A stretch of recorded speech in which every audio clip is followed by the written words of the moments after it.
You can walk in. Hi.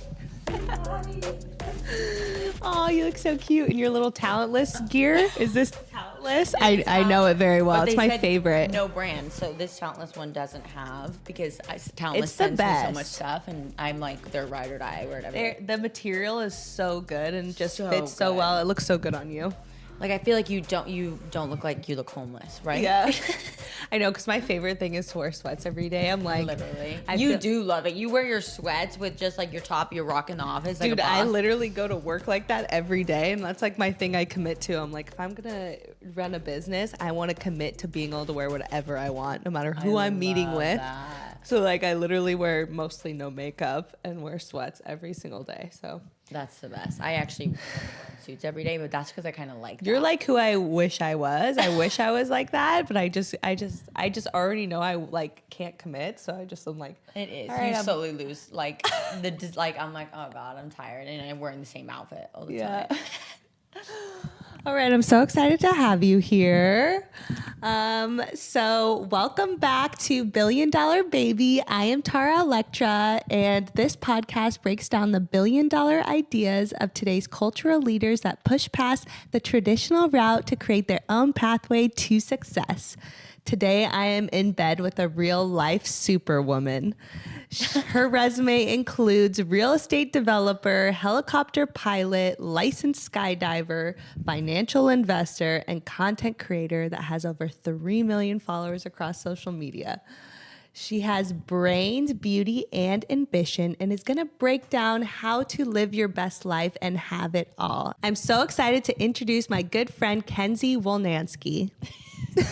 Thank you so much for having me. I'm so excited to be on your podcast, Tara. We've been friends for so long I now, know. which is crazy. And to watch you kind of do what you've done is so inspiring. You've always really been such an inspiration in my life. So thanks for having me on. You. Vice versa. That's why I'm so excited to have you on. I've literally watched you live your life to its fullest. So funny when I remember one time you told me that you're like, I want to do this. I want to have a business and all this stuff. I'm like, I literally look at you on social media and I'm so jealous of you every day. I'll be like sitting in bed and I'll be like, okay, Kenzie's just traveling the world and in Iceland right now, like going down the slopes, like you're just doing the most wild stuff. And I feel like you've really lived your life to its fullest. And one of the things I was thinking about too, that I was like, I need to say on this podcast is like, you don't just jump out of a plane with someone. You go get your license and do it professionally so you can jump out of planes by yourself. And you don't just get on a helicopter. You go get your license so you can fly helicopters by yourself. Like, it's insane.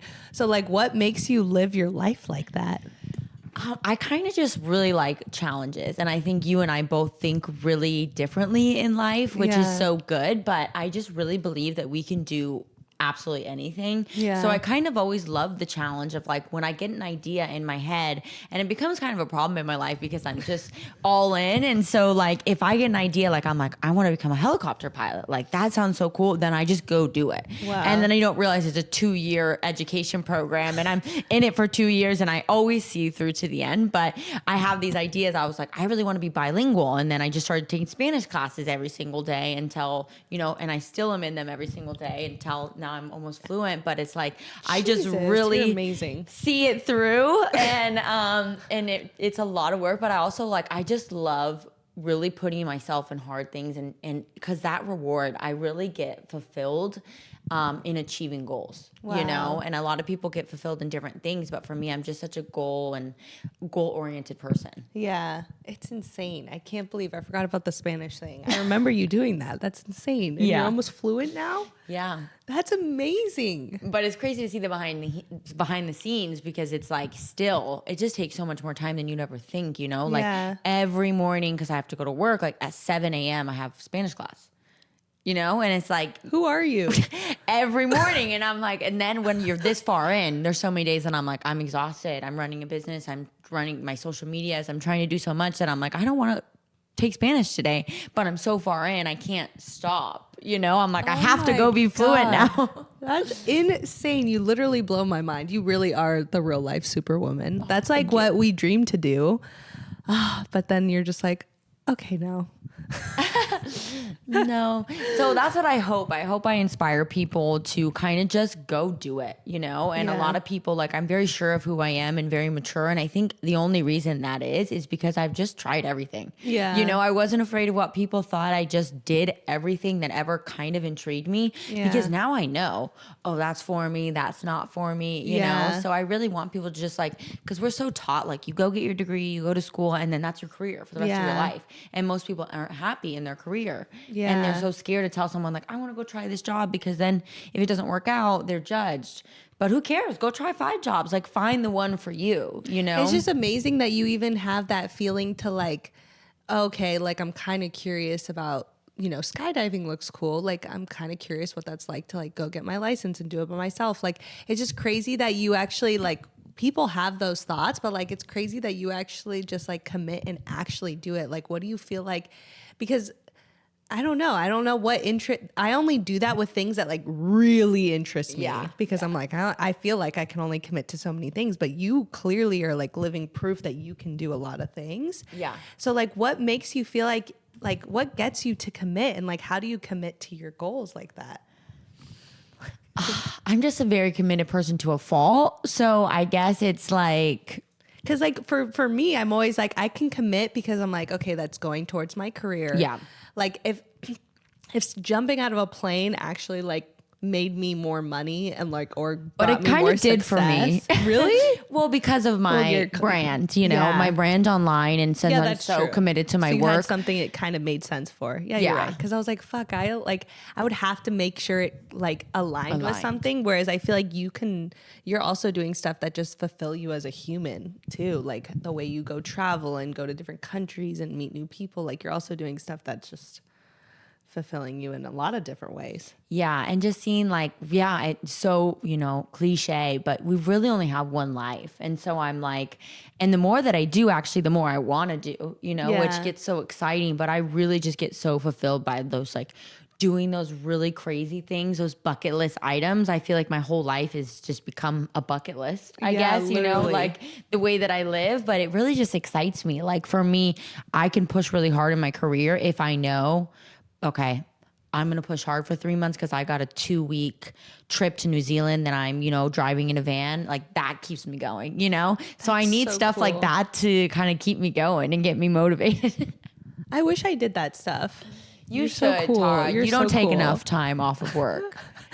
I know. That's why I'm like the typical work person. I like don't do anything else like but work. Yeah, it's hard for me to have a personal life because it's hard for me to feel like, okay, if I take that time away from work, that this obviously we all know that it makes you better once you go to work. Like, but then I'm like, I don't know. It's hard for me to like really push myself to do that.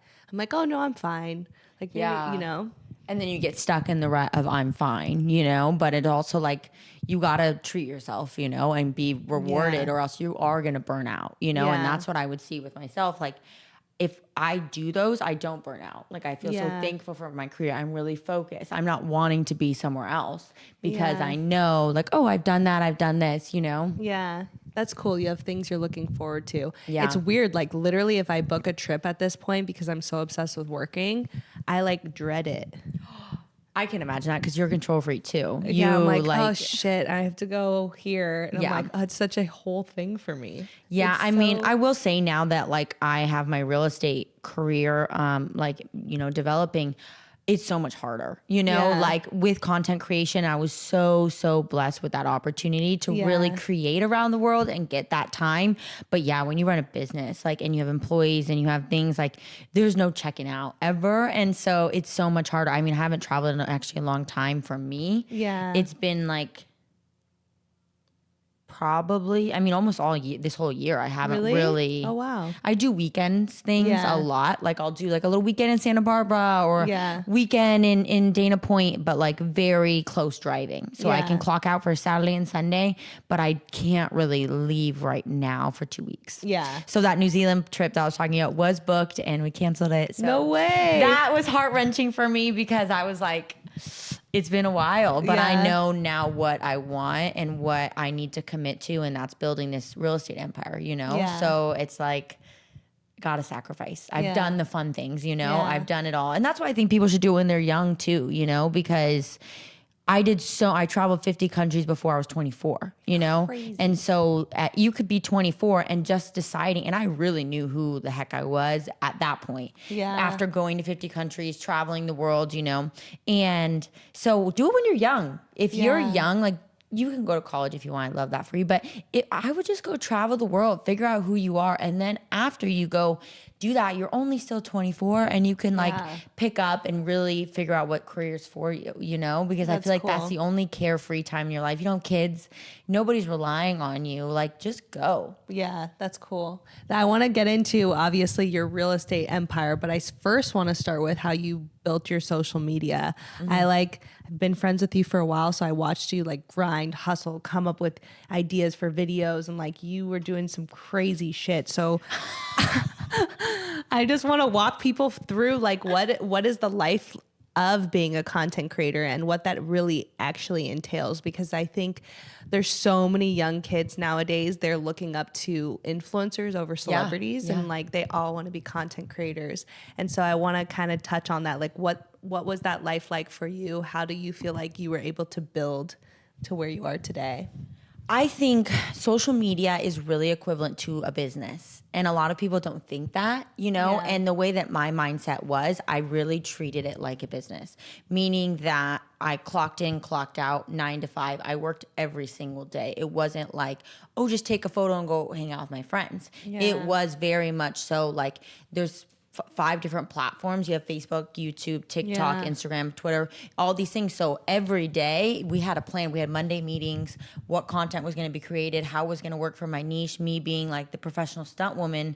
It was really just like, you have to put out, like when TikTok came out, I mean, I remember when we made a few TikToks in your old apartment, but like even at that time, it was like, okay, it took me a little bit to get on. But then when I realized, okay, I got to be on, we were doing 3 TikToks per day for like probably a year, you know, until like that got me to 3 million on TikTok.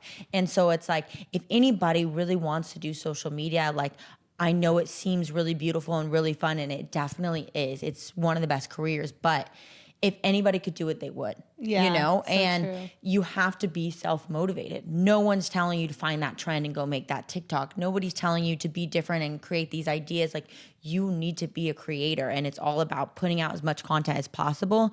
And I did get burnout, you know, for a while, because it's like so demanding on you, especially the field that I was in. Like, I would do a crazy stunt and stand on top of an airplane, no parachute. And then the next day it's like, what's next? And it's every day, and you're super validated by that engagement every single day. But it's like, it's not like a movie where you create a movie for an entire year and people are like, that's so beautiful, that was amazing. It's every day you need more and better content, and ours were full production and videos, you know? So it gets to a lot, and my body was tired. You know, I'd broken my shoulder, I had broken my ankle, and I was just like, whoa, you know, like it's so much more than people think. Yeah. Unless obviously you're an Instagram model, you just post photos. And, you know, I do a lot of that now because I don't have time with my business. I just post photos of my life.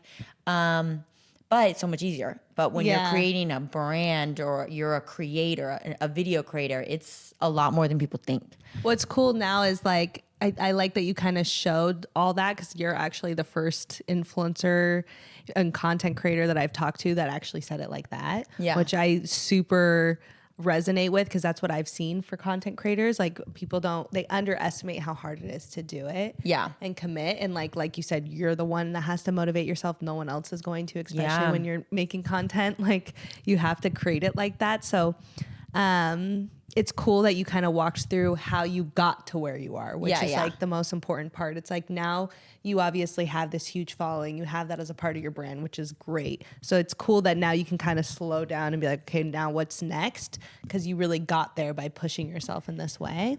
But it's hard too, because you can build it, like build your following. But then unfortunately I did take a break because I wanted to build my real estate empire, and your engagement drops. You're like, you know, and so it's like, unfortunately, it's a constant battle. You can't just passively do it anymore, you know? Like, you constantly need to be grinding. And so now I'm back trying to post consistently, you know? And like, it's a lot, you know? So it never ends. You can't just like grow it and be like, thank you so much, you know? Like, unfortunately, I wish. but That's so true. or you can't sell the brand, which sucks too, you know, I guess unless you're Mr. Beast, because I've heard, but you can't, like, it's not like, you know, where you can build a company and exit. Yeah. You know, so there's no true. exit. I guess I could sell my social medias, but It's probably more- not for a lot. Yeah, but there is like so many businesses you can build off social Yeah, media, yeah, which for I've sure, seen for you do, sure. and so I think that's the point. But yeah, it is. It's 100% true. I think you get stuck in this rat race, and there are so many influencers today that are constantly. They make that content, they go viral, and they probably get burnt out, and then they start to get like doubtful on themselves, like, oh, my engagement is dropping. They feel like they need to do more. What else could I do? It's like a whole never-ending battle. It's like a mental game for sure too, because like you're just getting opinions constantly from everybody. And even me, like I was so niched down that I realized that like now if I post anything else, especially on TikTok, my fan group is like, we don't want that, you know? Yeah. So unless I'm doing crazy adventure travel or adventure stunts, they're really not that interested. So I'm like, dang. You're like, I can't live like my life like that for the rest of my life. I'm tired. Where else do I go in the world? What else do I do? I've already done everything. Yeah. You walk them through some of the things you've done on videos. Okay, so we have like planned out crazy stunts that have gone pretty viral, but I climbed the pyramids of Giza in Egypt. Went to jail for that one. Yeah, literally got arrested and Yeah. everything. Ran across the pitch in the Champions League final. That one got 1 billion views. Crazy. We did climb the ladder of death in Austria. I've gone gorilla trekking in Uganda. Just any kind of adventure that you can imagine in the world. I've probably done it. Shark diving, you know, all the things. Literally everything. You're like, what else do I do? You run out of things. There really isn't that much Crazy shit. things to do. Yeah, you like would jump out of a plane like on the regular, like on a Tuesday. Yeah, I'm like, most days oh, of I'm the like week. in the office and she's jumping out of a plane today. Yeah. I was like, it's so like inspiring though. Like you've gotten to live thank you. that and do all that, and that's what's so beautiful about the way you've lived your life. So I think it's very cool. When you were growing up, did you envision your life to be like this? When I was growing up, actually kind of, yeah. I think Wow. it's the power of manifestation or just believing in yourself, even if you don't believe in manifestation. Just like, I don't know why I was always the kid. I was very motivated my whole life. You know, I was senior class president. I was valedictorian. Wow. I was, you know, a swimmer or a cheerleader or captain of the cheer team, like all of those things at the same time, you know? So I just always liked to do everything and be an overachiever. And I always had this feeling like deep inside me that I wanted more and that I was meant for more. Yeah. And maybe that's like ego or whatever people want to call it, but genuinely I equate all of my success to that feeling. Yeah. Because if I didn't believe in myself or know that I was meant for more, I wouldn't have gone and done it, you know? Yeah. And so I think anybody can have that. I just really got lucky and that was really inside me. But if you put that inside you and just know you can do anything and you have such confidence in yourself, you're going to do it. Yeah. You know? Because What so would many you- people lack that confidence. What would you say to someone that does lack that confidence and wants to achieve more goals and then maybe doesn't like believe in themselves or doesn't set themselves to it? Well, I think the mind is very powerful, and also you can be in control of yourself rather than your mind in control of you. And so I true. think it would just take a lot of exercise, you know, to be like really set your mind to it and be like, I'm going to write down every single day that I'm meant for this. I'm better than this. Like train your mind to think differently. Yeah, so you know. true. And I always would hear too, and one of the things I've learned too is like when you set a goal and then maybe you don't achieve it, like one of the things you might do is like, oh, I want to, you know, make a TikTok every single day. Yeah. And like maybe one day you missed it. Like one of the main things that I've learned too is to not be so hard on yourself when you do miss it. Yeah. Because then it's just reinstalling like a negative pattern and making you feel bad about it, which then brings more of those situations. So being like, it's okay, you know what, I missed that day, but I'm gonna get up tomorrow and I'm gonna do it again. And then when the times you do it, you celebrate those times. Yeah. And be like, wow, I'm proud of myself today, because then that it reinstalls like a positive. Yeah. Or adding accountability, you know, like I think something that's really important is like something that I always do, which is a little trick, is I tell people I'm going to do something. Because then I'm kind of held against. So I'm like, You're like, oh shit, I told them. I'm going to go do that. And I tell it, or I tell it online, or I tell it like, you know, even if you just have your family and friends on your Instagram, like just go say like, you know what? I'm going to quit my job and go travel the world. And then people are going to expect you to do that. So now you're kind of held accountable. So if that helps, you know, it kind of helps me. Like That's saying cool. I'm going to do it. And then I'm like, oh, shoot, everybody's expecting me to do it. I got to go do it. Yeah, that's true. That's cool. That's a cool trick. Does it feel like ever enough? You know, mental health is a real thing. Yeah. And you really, especially once you start to reach these peaks of highs, the lows get low, you know, it's like that. And then you wonder, because you have these goals and you're like, I would love to have millions of followers. I would love to, you know, and then when you have those things, you realize it didn't feel the same as when you thought it would. And then you want more and you want more and you want more. And so I think that's something that a lot of people struggle with. Especially in the creator community or in the actor community. I think a lot of people struggle with that. So it's definitely hard. I think that's when you realize that certain things matter and you really just got to dive into what matters to you. Yeah. And like family and friends and those important things. Because I think if it was just all these goals, I don't think it ever will be enough. No. Yeah, I know. I was going to say, because once you achieve one of your goals, do you feel like you feel fulfilled, I imagine, and that's why you do it. But like, do you feel like that lasts for you, or do you feel like you're thinking about the next thing you want to achieve? It doesn't typically last long, for sure. Yeah. You know, and I'm such an overachiever. I think that's like, it's such a beautiful thing, but it's also really hard on myself because, yeah, it's never going to be enough. So, yeah, that's why I've tried different things, searching for that fulfillment. Yeah. And it's a hard question, you know. I know. I think it doesn't last long for me. No, and it's cool to kind of think about, because it's like, okay, well, once I achieve these things, what's gonna actually like stay with me or make me feel fulfilled long term? And I think that's the question we're all wondering about. Yeah, we don't we really all know. don't know. We do not know. And I think there's phases in your life, like you went and traveled, you did all that. That's fulfilling to you. And you feel like, okay, now I can put my time into being here in one place and having your home. Yeah. And things like that. So it's also like periods of your life. But I think the coolest thing is that you actually pushed yourself to do those things that you were curious about. Yeah. So that way you can feel more fulfilled on the next thing that you do, because you know you did that. So. And everything I do, I think I'm a little closer to finding, you know, that fulfillment. Like every time or who I am, you know? It's always a journey of like figuring out yourself and what makes you happy. Yeah. Do you feel like you can be successful, have a great relationship, have amazing friends in your life? Do you think you can have it all at once? I definitely do. I really, really do. And I think you need to.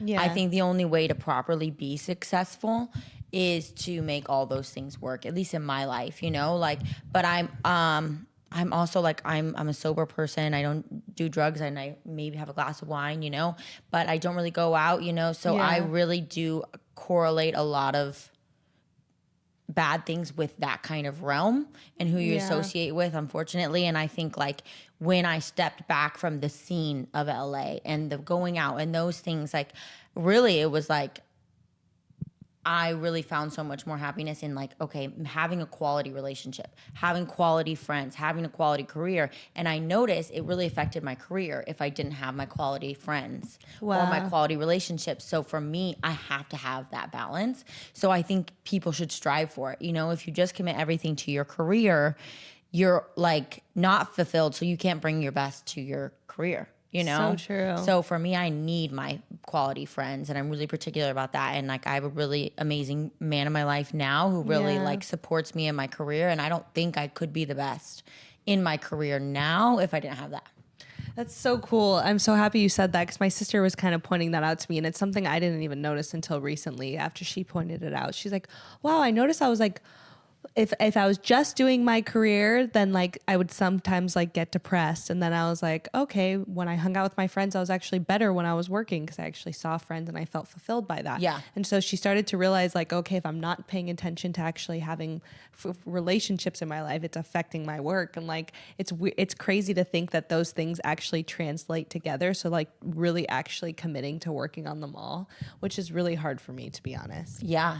I'm like, I don't do that, but I know I should. Yeah. I definitely see that with you. And I know you're on your journey, you know, and like you work harder than anyone I know. I love you. So like what you put into your business is just like some people could never even fathom, you know? Yeah. So like I see how it could be very draining to have other things in your life. It feels like exhausting for me to go hang out with someone. I'm Of like, course. I don't even want to speak, especially because I see so many people in a day. Like, Yeah. I already have like so many people I see on a regular basis that by the time I get home, I'm like, I want to be like in a cocoon.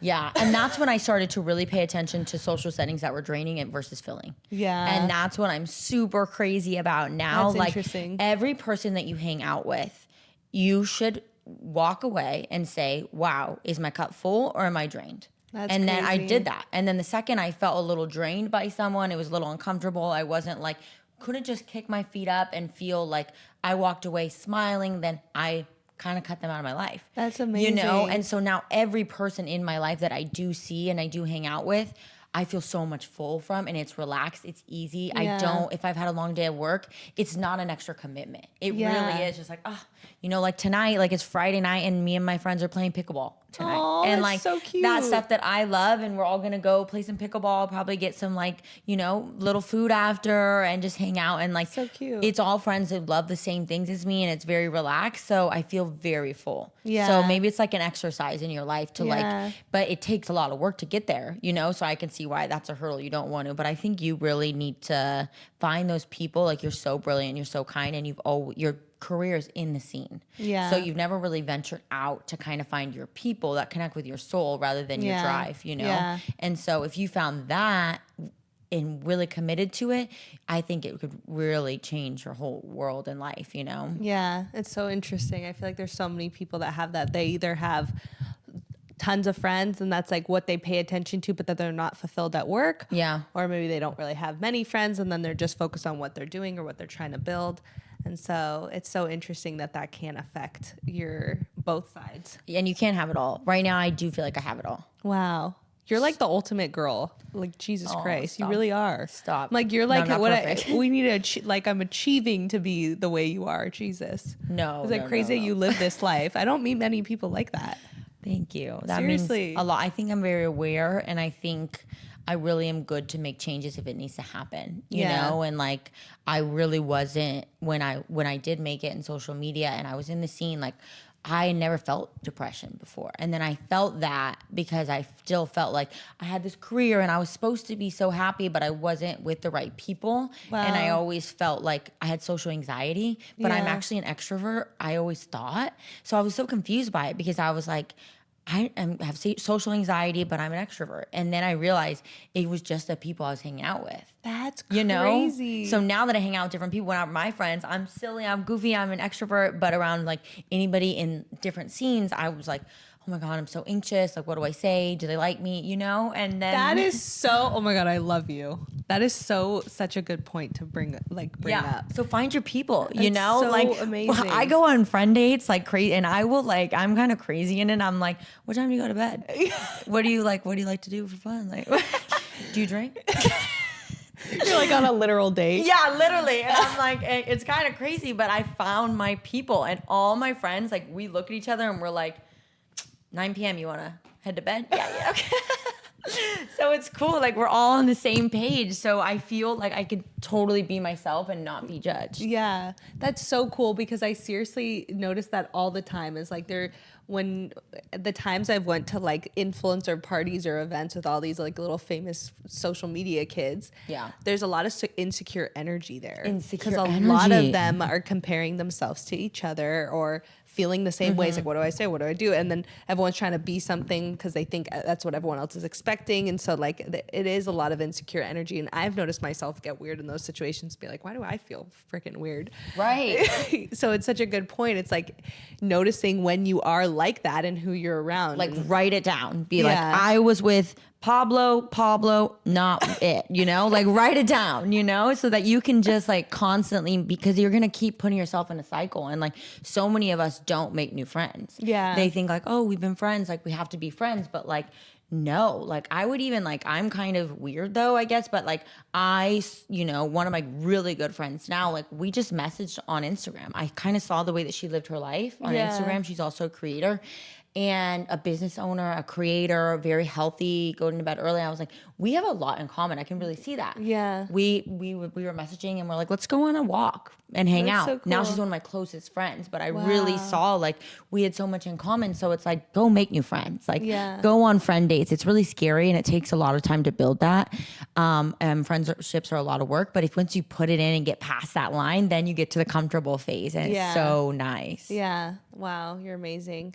I can't even believe that you went to go live in Puerto Rico. I feel like you should tell people that you went to live. Like, she's just amazing. She built her business, made so much money. Was like, I'm not going to pay the taxes I'm paying here. I'm going to go live somewhere else. So she's just like, goes to the extreme. I'm like, you're going to go move there? And you did. How long did you live there? I lived there for a year and a half. Wow. And you met so many other like successful entrepreneurs, and that was really, really such a cool time in my life because everybody on the island was entrepreneurs, at least in our community, you know, and they were all married with kids. And I really need to, you know, kind of find my way and hustle in LA again. But name some of the types of people that are there. Like, you don't have to say their names, like in businesses. Like, wasn't like one of the owners of like PayPal or something there? Oh yeah, so there's a bunch of big SPAC owners, a bunch of stock guys, a bunch of crypto billionaires, like a lot of people who have remote careers. Yeah, you know? like some content creators. There was a lot of content Logan Paul's there, Jake Paul's there. They're my neighbors down the street. You got like there's just so many. That's in Puerto Rico. There's like a whole group of entrepreneurs and like successful people living there. When she told me that, I was like, that's insane. Yeah, and then outside, like so there's like this little community, and then outside it's like there's so much culture on the island and such cool, like I love adventure. There's so many waterfalls and cool things to do, and really pushing myself to learn another language and challenging myself in that and understanding another culture was so awesome. So if you guys can live somewhere else, go do it. I know. I grew up here. I know. We grew up so close to each other. Yeah, really. Eventually, I'll be you, Kenzie.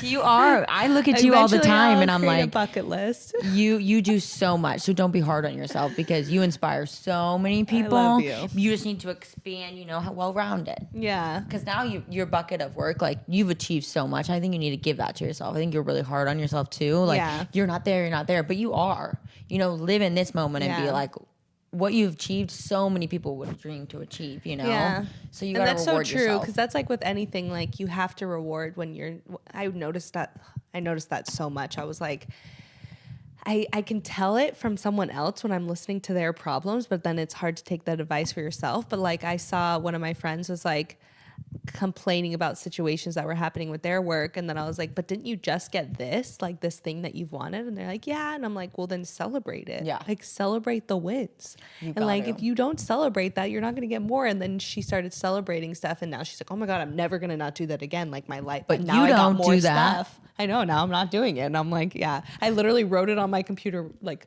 celebrate the wins, because I need to like pay attention to it, because it's hard. You constantly are like the next thing, and it's really, and I think those wins are different for everyone. There's a lot of people that it could be like actually committing, like waking up and actually going to the gym that day, like celebrating that, or like anything in your life. It's like focusing on congratulating yourself and being your own like biggest cheerleader. Yeah, like because you have to do it. You have to make yourself feel proud of yourself. Yeah. To keep doing the things you want to do. Yeah, I think you should really like set your next goal and be like, when this happens, you're going to go travel somewhere and you're going to take the time off. Yeah. Like not have your phone. Okay. You inspired me. I'm going to do it. Cause I can imagine you not having your phones, plural.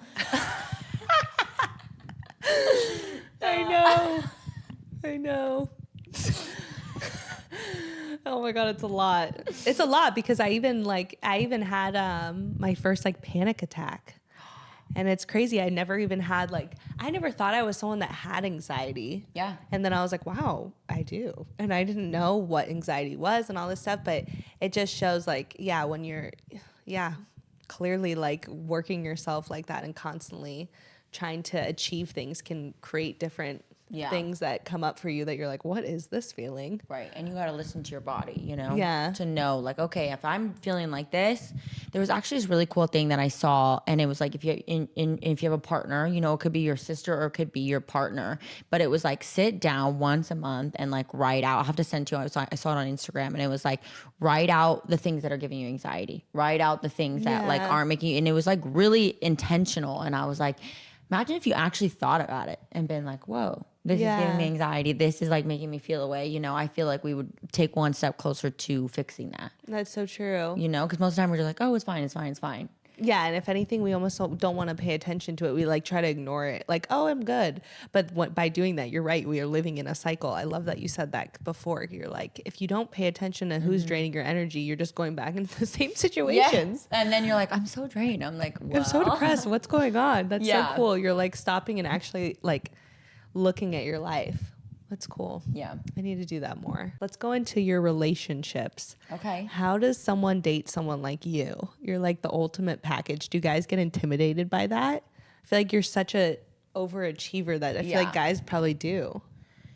You know, I've had a few long relationships now, and the last two were not good. You know, my first one, my very public one, you guys all know about it, but we'll tell everyone that doesn't know. She dated a very famous YouTuber. Yeah, I dated a very famous YouTuber years ago, and named Vitaly, and he was like an ultimate like pranker. For the people that don't know, like he like pranked. He was just huge for pranks on YouTube and did some of the wildest stuff you've ever seen, and got in so many headlines and 10 million plus followers on YouTube, like crazy. So anyway, she dated him and it was a very public relationship. Yeah, very public. And we kind of became that adventure, prank, comedy couple. And I think it was nice because we shared the career for him. So I don't think that he felt insecure by it or anything like that. But I think it got out of control. And I think dating people who have a lot of, you know, power or money or status, for men at least, I think it gives them a lot of other options, or they always want more, you know. And he got famous really young. I mean, he was the first big YouTuber, and so he always wanted more and more and more, and so it didn't matter what I could do for him. And that was like my first big heartbreak when he cheated on me. And then my next relationship, he was very insecure. I was like, I don't want to date someone in the limelight. Done with that. I want a businessman. I'm an entrepreneur. I want to date a business guy. I dated a business guy, very successful guy, and it was really because he did not make time for anything else but his work.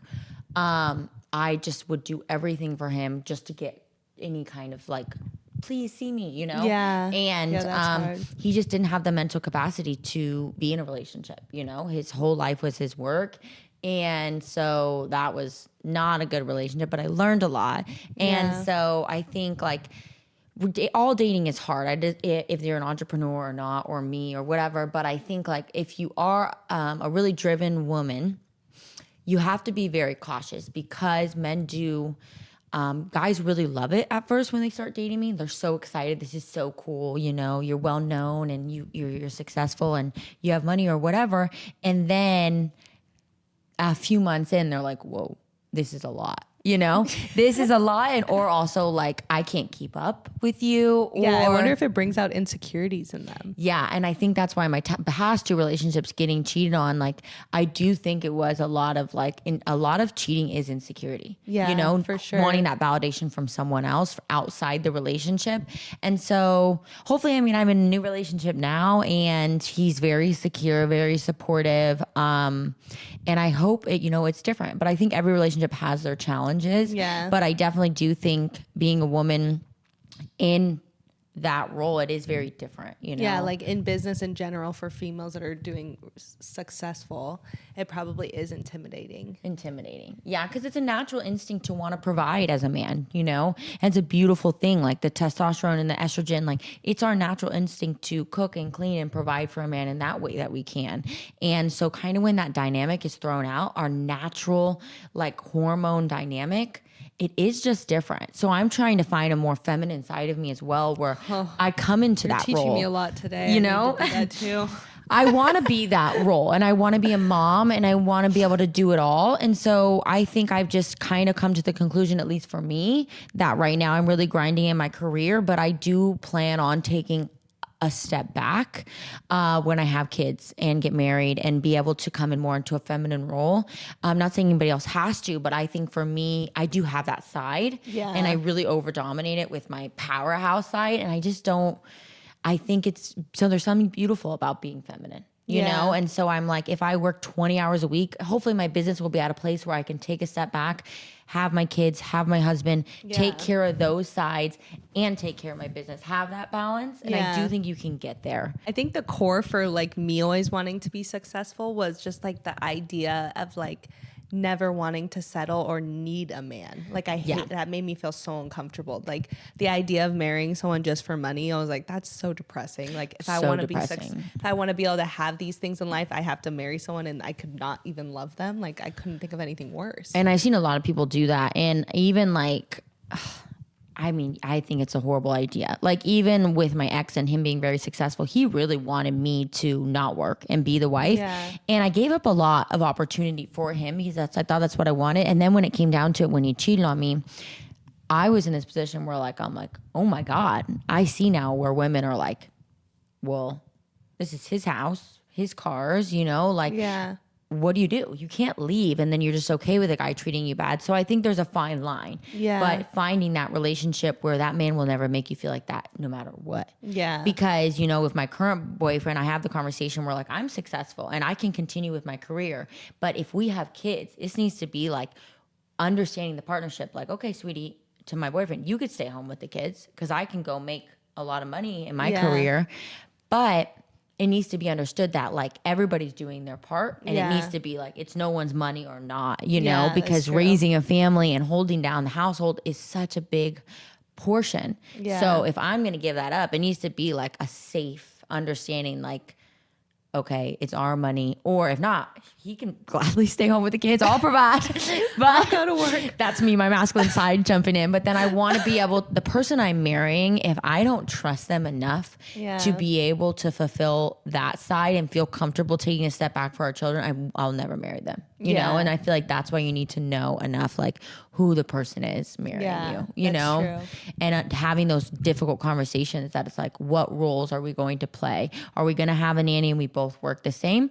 Awesome. You know, or is it like, that's going to be me. Yeah. You know, and nothing wrong with having help too. I'm probably, you know, but I just the can't realistic see myself of it ever is not like wanting to do stuff. The man can't, like, when you have a baby, and now a lot of my friends have babies, like when they're a newborn, you're breastfeeding every 2 hours. Yeah, I know. You have to do that. During the night, the man isn't getting up and breastfeeding for 2 hours. This is what we are doing. This is our body. This is our gift that we can provide for a child. And the man can't do that. So there's a reason that it makes sense. Put the way it is, you know? Yeah, eventually I'll have that feeling to stay home and be a mother, hopefully. Or even like my goal is like part-time. If I could work like 30 hours a week and then be really involved in my kid's life, like maybe just have like 5 hours a day of help. Yeah. And then get home by, 2 or 3. Yeah, that's great. And be really present the rest of the time. I don't think I can ever not work. Yeah. That would be hard. Really hard. What do you feel like is your internal feeling for wanting to achieve so much? Like, what is that like fear deep down that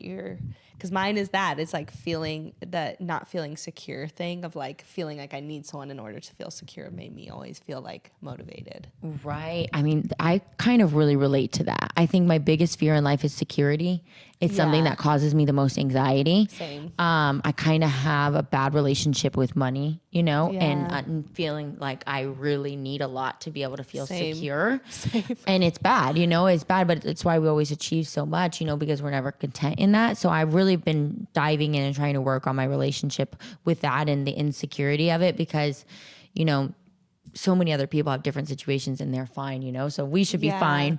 But I'm listening to the Tony Robbins money book or whatever, like your relationship with money. I'm listening to that right now. So I'm working on it right now too. Yeah. But I don't think we're ever going to like fully get over that or feel secure, So it's just going to be a constant battle that you just got to go with, and be like, that's your thing. You want to feel secure, but you kind of already are, Yeah. I believe this book that I absolutely love is called Secrets of the Millionaire Mind, and I'll link it in the description, but I listened to it on Audible and I literally have listened to it like 10 times. And then it was cool because my mom listened to it first.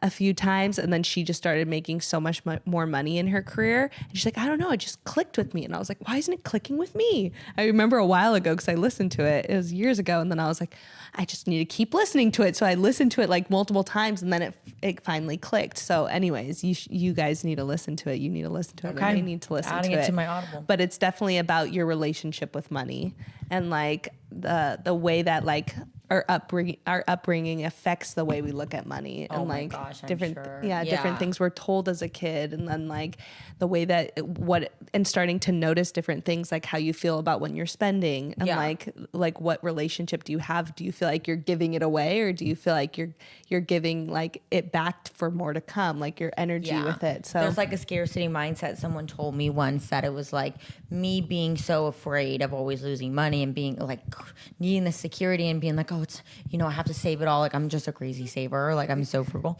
And then they're like, that's a scarcity mindset, which is attracting less financial, you know, gain into your life instead of being like, I know more money's going to come. Exactly. That kind of mindset. So I try and think like that, but it's a battle. Yeah, it is a battle. And I don't know if it works for everyone, because one time my sister dated this guy and he said to her, he's like, yeah, I get I got my new Range Rover.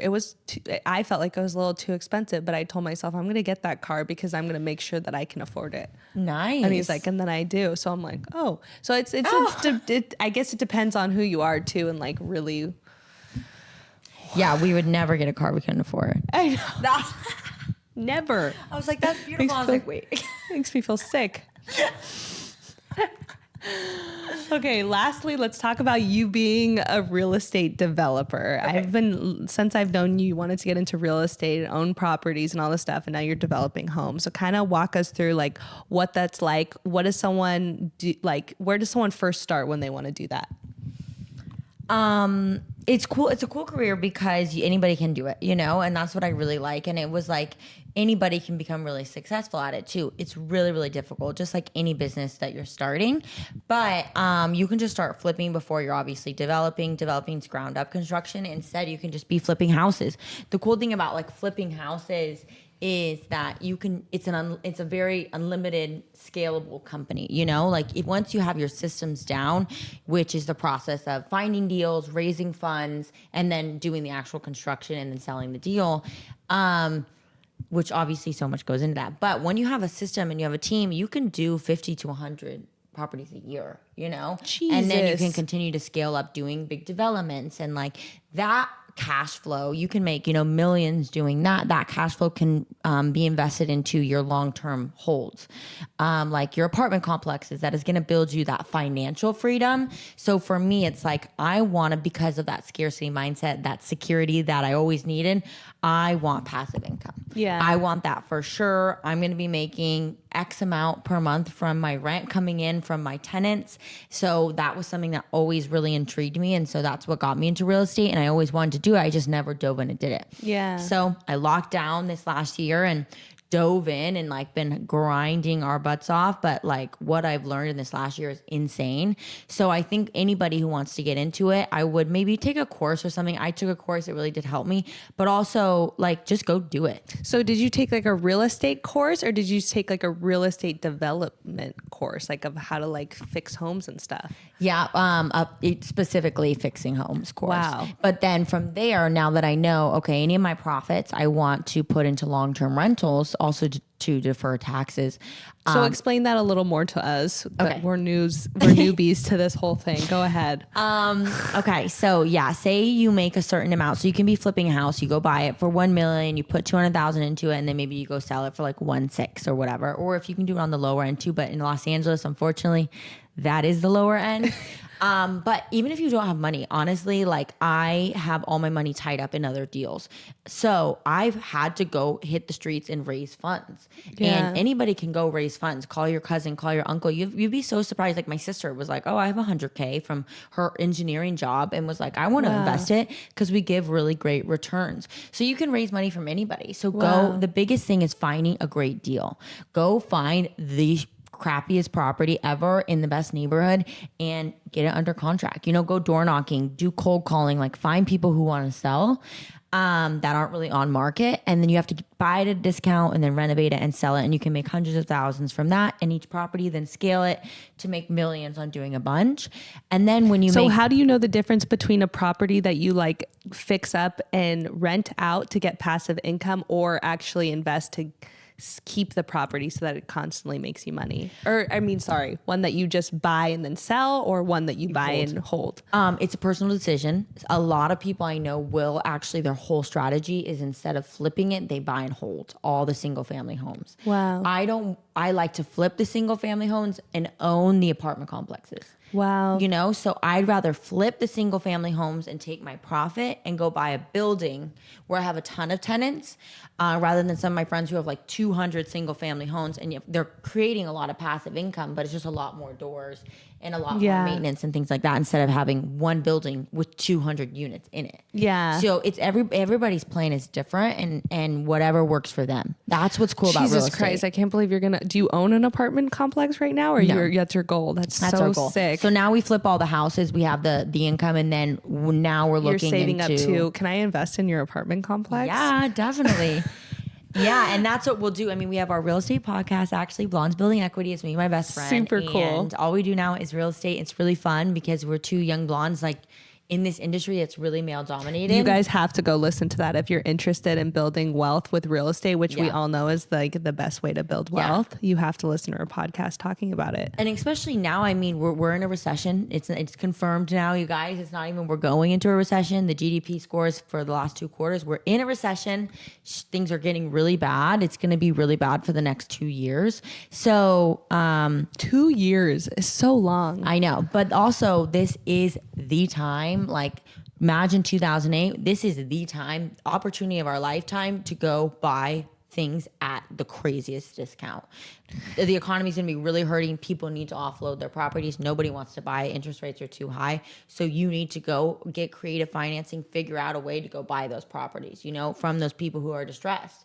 And there's so many options. You can even just, like, one strategy that we're doing now is like, it's like a subject to, because interest rates are so high. And, you know, maybe 2 years ago they were getting like a 3% or whatever. I want that 3%. So say you're in distress, you own this apartment complex. I'm going to go to you and say, I'll take it from you. I'm going to take over your mortgage. It's called subject to. So now you assign your mortgage to me.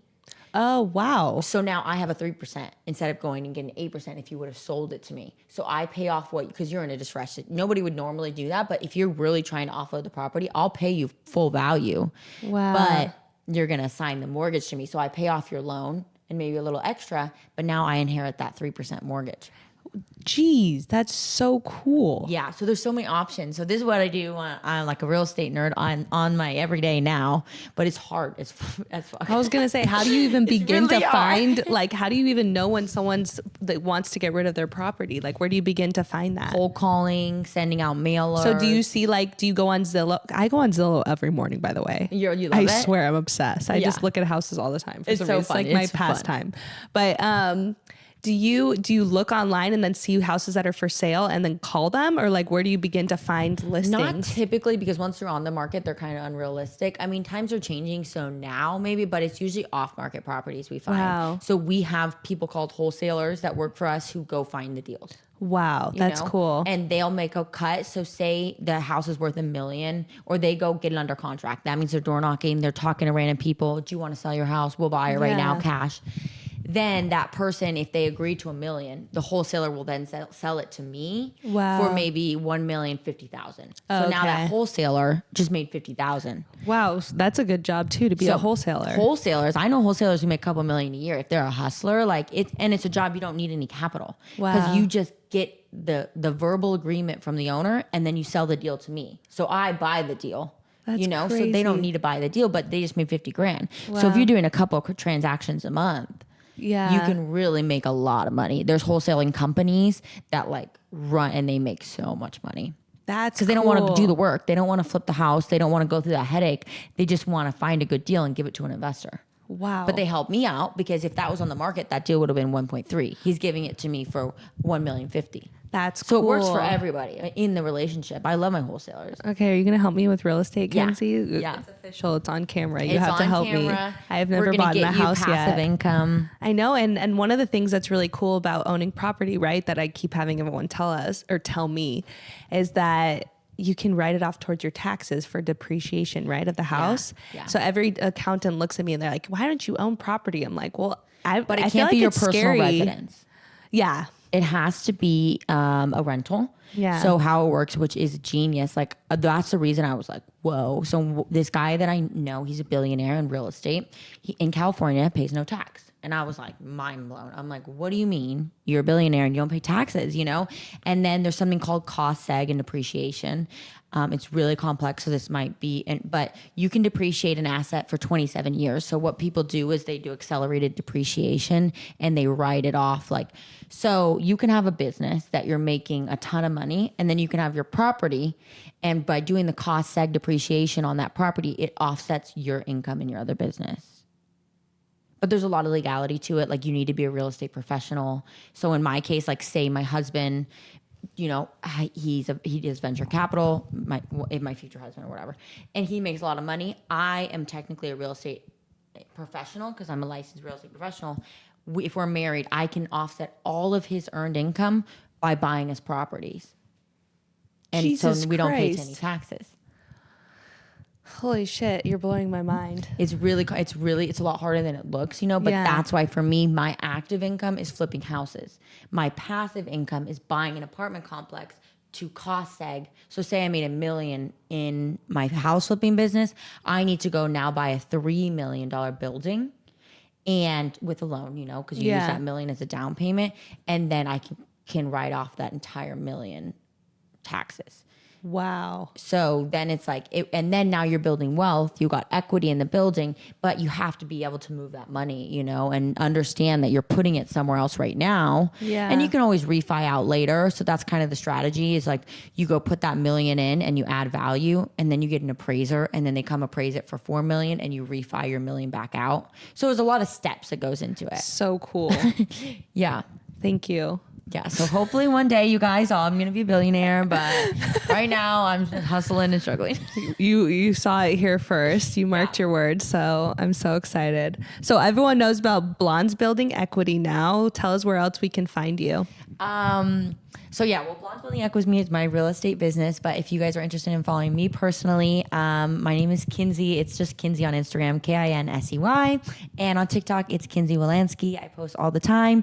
But if you really are interested in real estate, follow all Blondes Building Equity on all platforms, including YouTube. What is your $1 billion quality that got you to where you are now? I would say drive. I think it does not matter. I mean, how smart you are, really. It just matters how hard you're going to work. So true. Amazing. When you envision yourself in 3 years from now, where will you be? Wow, that's a good question. I mean, hopefully in 3 years, I would be engaged, hopefully. At that point, ready to kind of settle down. And then I would be really deep into my real estate empire, that I would own definitely a few buildings and really be... A few Yeah, buildings. a few buildings. That's so cool. Yeah, hopefully. That's so cool. And then what's your favorite social media platform and why? My favorite social media platform is TikTok.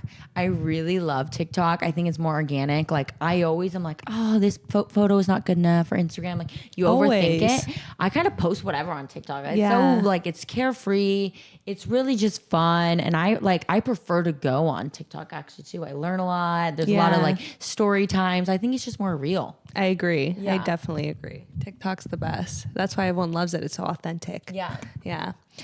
Okay, so thank you for coming on. I really appreciate you being here. Please, everyone, tell us what your favorite clips were or what resonated with you the most.